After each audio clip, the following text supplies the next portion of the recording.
महाराष्ट्र के पुणे पॉश कांड में एक के बाद एक नए खुलासे हो रहे हैं। अब इस मामले में ब्लड सैंपल के हेरफेर का पहलू सामने आया है। पुलिस ने फॉरेंसिक डिपार्टमेंट के एचओडी सहित 2 डॉक्टरों को गिरफ्तार कर लिया है। इन पर नाबालिग आरोपी के ब्लड सैंपल गायब करने का आरोप लगा है।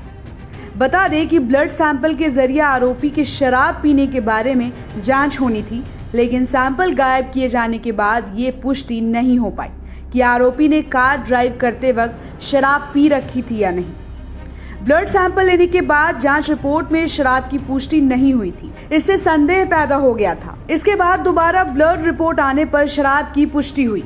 इससे पता चला था कि सरकारी अस्पताल के डॉक्टरों ने नाबालिग आरोपी को बचाने के लिए ब्लड सैंपल से छेड़छाड़ की थी। पुणे पुलिस कमिश्नर अमितेश कुमार ने मामले पर प्रेस कॉन्फ्रेंस करते हुए बताया कि आरोपी के ब्लड का सैंपल लेने वाले डॉक्टर हेलनोर को कल रात गिरफ्तार कर लिया गया। पूछताछ के दौरान खुलासा हुआ कि उन्होंने फॉरेंसिक एचओडी डॉक्टर अजय तवारे के निर्देश पर ब्लड का सैंपल बदल दिया था। ब्लड सैंपल बदलने के लिए डॉक्टर हेलनोर को 3 लाख रुपए मिले। उन्होंने आगे कहा कि ससून अस्पताल का सीसीटीवी डीवीआर लिया जा चुका है और इस मामले में इंडियन पीनल के सेक्शन 201, 120 बी और अन्य संबंधित धाराएं जोड़ी गई हैं। वहीं पुणे पुलिस कमिश्नर ने बताया कि बदला गया ब्लड सैंपल किसका था, हम इसको पता लगाने के लिए पूरी कोशिश कर रहे हैं। जिस ब्लड सैंपल को बदला गया उसमें अल्कोहल नहीं था। दूसरी रिपोर्ट में भी अल्कोहल नहीं मिला है, लेकिन ये गौर करना जरूरी है कि हमारा मामला 304 यानी गैर इरादतन हत्या का है।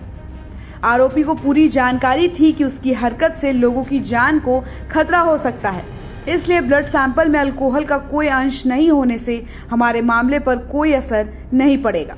पुलिस का कहना है कि आरोपी के ब्लड सैंपल को डस्टबिन में फेंक दिया गया था।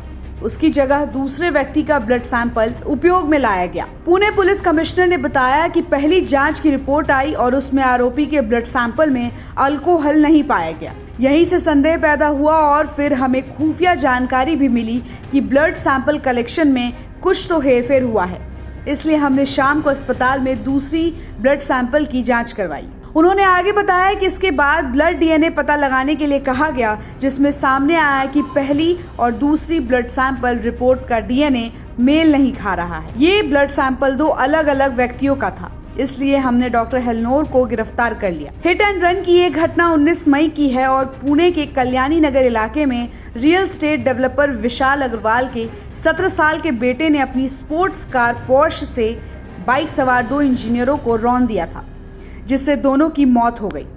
इस घटना के 14 घंटे बाद आरोपी नाबालिग को कोर्ट से कुछ शर्तों के साथ जमानत मिल गई थी। कोर्ट ने उसे 15 दिनों तक ट्रैफिक पुलिस के साथ काम करने और सड़क दुर्घटनाओं के प्रभाव समाधान पर 300 शब्दों का निबंध लिखने का निर्देश दिया था। हालांकि पुलिस जांच में सामने आया है कि आरोपी शराब के नशे में था और बेहद तेज गति से कार को चला रहा था। बता दें कि आरोपी को शुरू में किशोर न्याय बोर्ड ने जमानत दे दी थी, जिसने उसे सड़क दुर्घटनाओं पर एक निबंध लिखने के लिए कहा था, लेकिन पुलिस द्वारा नरम व्यवहार और समीक्षा आवेदन पर नाराजगी के बाद उसे 5 जून तक सुधार गृह में भेजा गया था। बाकी इस खबर पर आपकी क्या राय है, कमेंट करके जरूर बताइएगा और ऐसे ही खबरों के लिए आप देखते रहिए सहारा समय का डिजिटल प्लेटफॉर्म। हमारे चैनल को लाइक और सब्सक्राइब करना बिल्कुल भी मत भूलिएगा।